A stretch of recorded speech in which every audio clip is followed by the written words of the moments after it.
The New Europeans were originally nominated for the Schwarzkopf Award to recognise their Green Card for Europe campaign to unilaterally guarantee the freedom of movement rights of the 5 million EU citizens living in the UK and the UK expats living in the EU. These citizens have been living their lives in limbo with no security or guarantee for their future since the UK's vote to leave the EU. Many of these citizens consider themselves to be bargaining chips, with their future rights dependent on the outcome of Brexit.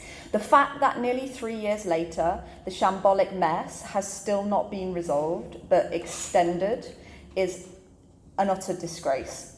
And it makes me ashamed of my country and its atrocious political leadership. Challenging the toxic cultural narrative about migration by the right-wing media and the political campaigns in the UK and across Europe is essential if the EU, which is founded on the principle of freedom of movement, is to continue progress into the future, delivering those rights and opportunities to more citizens across Europe. The Europe-wide presence of the New Europeans organisation means that this dialogue is being delivered across the continent, where the threat of populism and the advance of far-right movements should be concerning us all.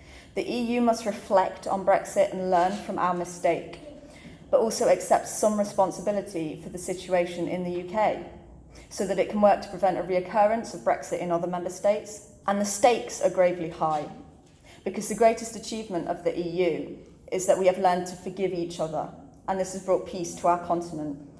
And therefore the greatest threat of a fractured Europe is a return to conflicts of the past, which we have worked so hard to leave behind us, where they belong in the past.